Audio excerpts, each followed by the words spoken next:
Welcome, friends, to an important episode of the Steel Mindset. I am Joe Steele.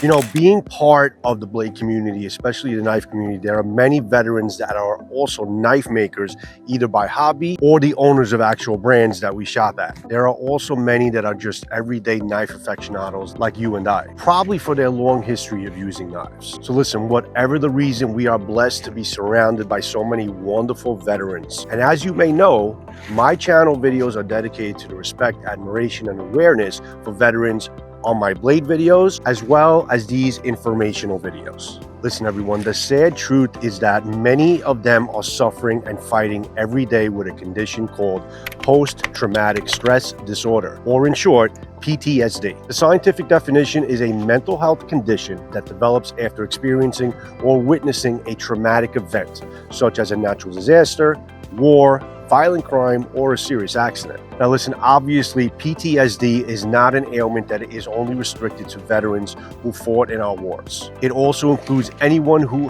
was part in some way of a traumatic event that can be many different things and really too many to mention. So this video is for a wide spectrum of people, but definitely highlighting my veteran audience. Now listen, note to the viewer, please understand that if you feel that you might be suffering from some form of PTSD, please seek professional help immediately. I am not a medical professional whatsoever. The purpose of this episode is to grow awareness and hopefully pass over some valuable information that may be able to help others or yourself. So now let's talk about some identifying factors of this condition. According to the Mayo Clinic publications on this matter, there are some red flag symptoms. I will briefly highlight some here.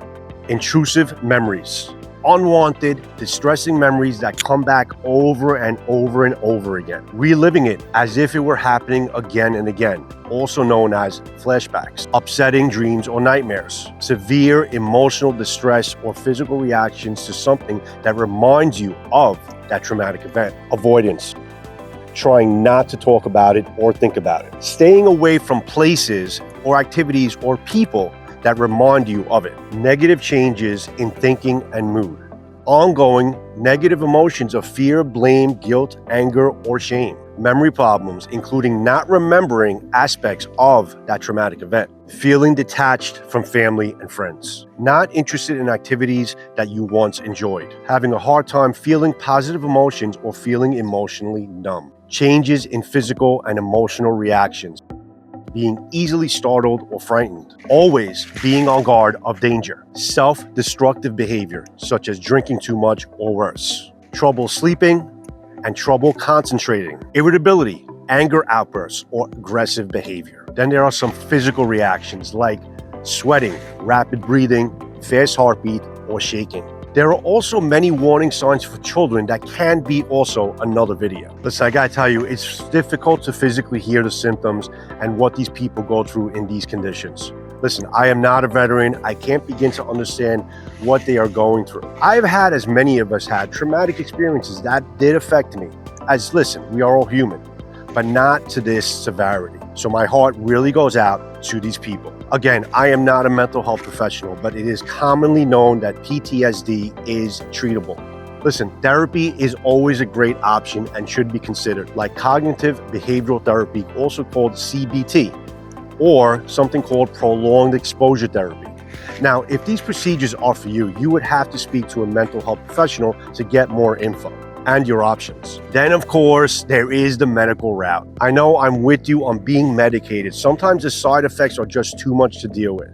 I keep away from meds as much as possible, but in this case, some meds out there may be able to help you and help you to cope to get by. Antidepressants, anti-anxiety medications, and mood stabilizers are some options that can help.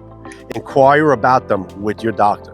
But what I believe in and would like to close this video off with is self-help techniques. While should not be considered an alternative to professional help, these techniques, in addition, can really help those suffering from PTSD.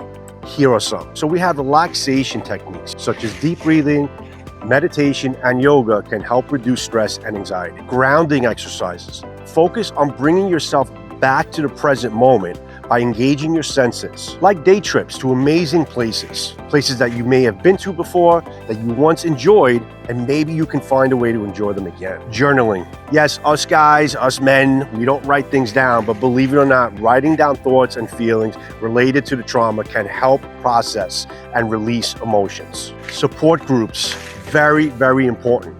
Connecting with others who have experienced similar traumas can provide understanding and support. Hearing someone else to talk and share with similar situations can help you feel less alone in the fight. And you never want to be alone in this fight. You need support from others to help you get through it and help you cope with your everyday. Now listen, lifestyle changes. These are really just core certainties about living and feeling better. Regular exercise releases endorphins that have mood-boosting effects. Healthy diet is always a must. Provide the body with nutrients necessary for mental well-being. Body over mind and mind over body. They work together. Very obvious, guys. Adequate sleep. Getting enough rest is essential for managing stress and anxiety. That's a must. Avoidance of triggers. Identifying and avoiding situations or people that trigger PTSD symptoms is very important. Listen, these relaxation techniques and lifestyle changes are generally important for all people, but can especially be neglected by people suffering from PTSD. So we need to circle back and help ourselves or support our friends and loved ones who may be suffering. Listen, I can't emphasize enough. Seek professional help, as PTSD can be severe and can really interfere with your everyday life. Listen, everybody, we need to support our veterans and friends and family because they need us to help them to live their best life. This is the way I close off my videos and could not be more valid than on this episode. Peace, happiness to you all, and I'll see you on the next video. Joe Steele out. Ciao, everyone, and live your best life.